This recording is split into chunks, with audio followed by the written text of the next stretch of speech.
कभी कभी रिश्ते खून से नहीं, धर्म से तय होते हैं।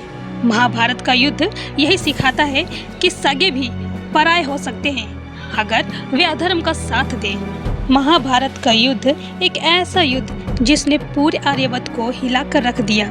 इस महायुद्ध से पहले दुर्योधन ने ऐसा छल किया कि महान योद्धा मद्र नरेश शल्य, जिन्हें पांडवों का साथ देना था, वे कौरवों के पक्ष में खड़े हो गए। लेकिन ये छल अंततः दुर्योधन के लिए भारी साबित हुआ। कैसे? चलिए जानते हैं आगे के कहानियों में। महाभारत केवल एक युद्ध की गाथा नहीं है, बल्कि यह धर्म और अधर्म, नीति और छल, रिश्तों और कर्तव्यों का अद्भुत संगम है। कुरुक्षेत्र का युद्ध जितना बाहरी था, उतना ही आंतरिक संघर्षों से भरा हुआ था। पांडव और कौरव दोनों अपने अपने पक्ष में महान योद्धाओं को जोड़ने में लगे थे।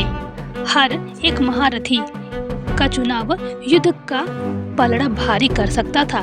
इसी क्रम में एक ऐसी घटना घटी जिसने सभी को चौंका दिया। पांडवों के सगे मामा मद्र देश नरेश शल्य स्वयं पांडवों के विरोधी और कौरव के पक्ष से लड़ते हुए दिखाई दिए। सवाल उठता है, आखिर क्यों एक मामा अपने ही भांजों के खिलाफ खड़ा हुआ? कौन थे पांडवों के मामा? राजा शैल्य। राजा शैल्य पांडवों की दूसरी पत्नी माद्री के भाई थे। वे नकुल और सहदेव के सगे मामा और शेष पांडवों के भी मामा कहलाते थे। जब युद्ध का समय आया तो शैल्य अपने भांजों का साथ देने के इरादे से बड़ी सेना लेकर पांडवों से मिलने चले। लेकिन यहाँ दुर्योधन ने एक ऐसा छल किया जिसने पूरी स्थिति बदल दी। उसने रास्ते में शैल्य और उनकी सेना का अद्भुत सत्कार किया। भोजन, विश्राम और सेवा में किसी तरह की कमी न रखी। शैल्य ने सोचा कि यह स्वागत पांडवों की ओर से है। राजा शैल्य प्रसन्न होकर उन्होंने वचन दिया कि जो यह आतिथ्य करेगा वे उसी का साथ देंगे। जब सत्य सामने आया और शैल्य को पता चला कि यह सब दुर्योधन ने किया, तब तक वे वचन दे चुके थे।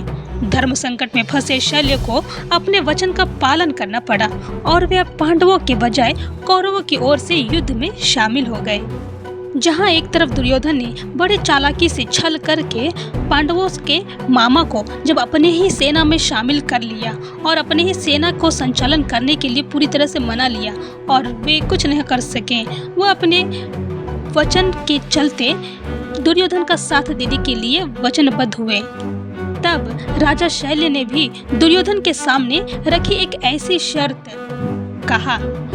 उन्होंने उससे एक वचन लिया, कहा कि वे युद्ध में कौरवों के साथ रहेंगे, जो आदेश होगा उसका पालन भी करेंगे, लेकिन उनकी वाणी पर उनका ही अधिकार होगा। दुर्योधन ने सोचा कि इससे कोई हानि नहीं है, इसीलिए उसने भी राजा शैल्य की शर्त मान ली और वहीं दुर्योधन ने बहुत बड़ी गलती कर दी। बिना कुछ सोचे समझे दुर्योधन ने अपने ही हार का बीज बो लिया।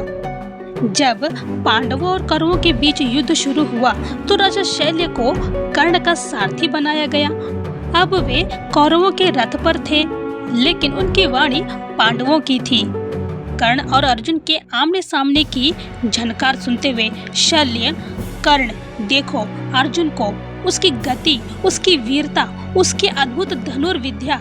तुम्हारा सामना कोई साधारण शत्रु से नहीं, वह इंद्र का पुत्र है, वह अपराजय है। शर्त के अनुसार वे पूरे युद्ध में पांडवों की वीरता का ही बखान करते थे। वे कौरवों को हमेशा कमजोर बताते और उनको हतोत्साहित करते थे। युद्ध समाप्ति के बाद भी शाम के समय कौरवों को उनकी कमजोरियों को ही बताते। कर्ण को अर्जुन की वीरता का बखान करते और उनको हतोत्साहित करने का काम करते थे। वे कौरवों की ओर से तो होते थे, पर फिर भी वो अपनी वाणी से पांडवों की मदद करते थे। इस प्रकार उन्होंने पांडवों का साथ भी दिया और यहाँ तक कि कौरवों के साथ रह करके भी अपनी ही वाणी से कौरवों को हतोत्साह किया, निराशा किया और इसी प्रकार दुर्योधन का छल उसी पर ही भारी पड़ा।